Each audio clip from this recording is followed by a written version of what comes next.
అండి. అందరికీ నమస్తే అండి. అందరూ ఎలా ఉన్నారు? ఈరోజైతే నేను మీకు అసలు చేదులేని కాకరకాయ కారం చేసి చూపెడతానండి. దానికోసం ముందుగా ఒక పావు కేజీ కాకరకాయ తీసుకొని వాటిని శుభ్రంగా కట్ చేసుకోవాలండి. ఇదిగో నేను వీడియోలో చూపెడుతున్నట్టు ఇలా మధ్యకి స్ప్లిట్ చేసుకోవాలి. ఇందులో ఉన్న సీడ్స్ ఏమి మీరు తీయాల్సిన అవసరం లేదు. తీయక్కర్లేకుండా ఇలా కట్ చేసి పెట్టుకొని బాగా కడుక్కొని పక్కకు పెట్టుకోవాలండి. దీంట్లోని ఒక 2 స్పూన్స్ పెరుగు వేసి బాగా కలుపుకోవాలన్నమాట. పెరుగు కొంచెం ఎక్కువ వేసుకున్నా ఏమీ కాదు, బట్ మినిమం 2 స్పూన్స్ ఉంటే సరిపోతుంది. దాంట్లో కొంచెం చింతపండు వేసి బాగా పైకి కిందకి కలుపుకొని స్టవ్ మీద పెట్టుకోవాలండి.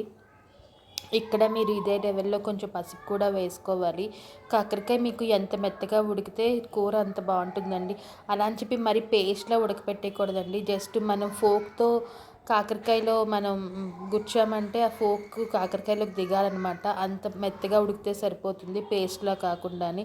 ఇప్పుడు వేరే స్టవ్ మీద ప్యాన్ పెట్టుకొని పల్లీలు వేయించుకోవాలి. దీనికోసం ఒక స్పూన్ పల్లీలు పడతాయండి. ఆ పల్లీలు కూడా దోరగా వేయించుకోవాలి. లోపల పైనున్న పొట్టు వేగేటట్టు వేయించుకోవాలన్నమాట.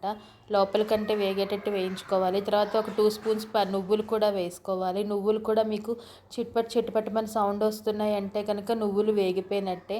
అలా వేగి కొంచెం బ్రౌన్ కలర్లోకి వచ్చిన తర్వాత వీటిని ఒక మిక్సీ జార్లోకి ట్రాన్స్ఫర్ చేసుకోవాలి.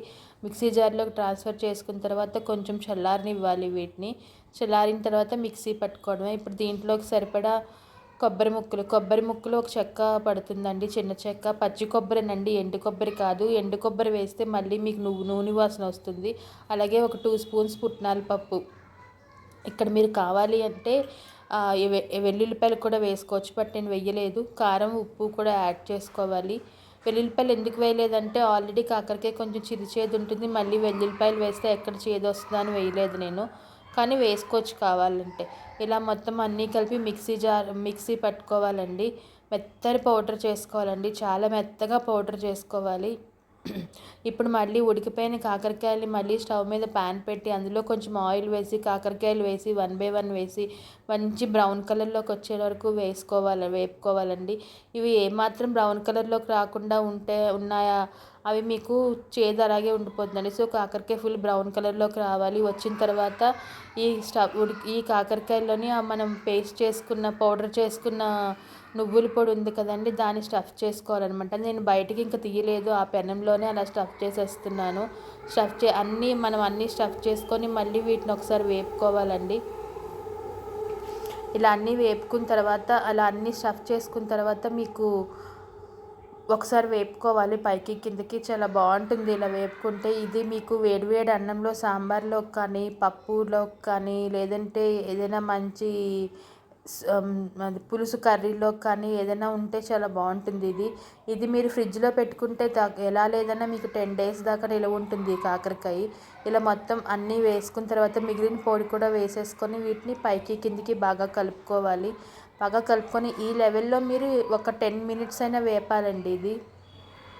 అప్పుడే మీకు అస్సలు చేదు అనేది లేకుండా ఉంటుందన్నమాట. మొత్తం అంతా వేగి లోపల కంటే బాగా వేగిపోయి చాలా బాగుంటుంది ఈ కర్రీ అనమాట. ఇలాగ మొత్తం పైకి కిందకి కలుపుకోవాలి.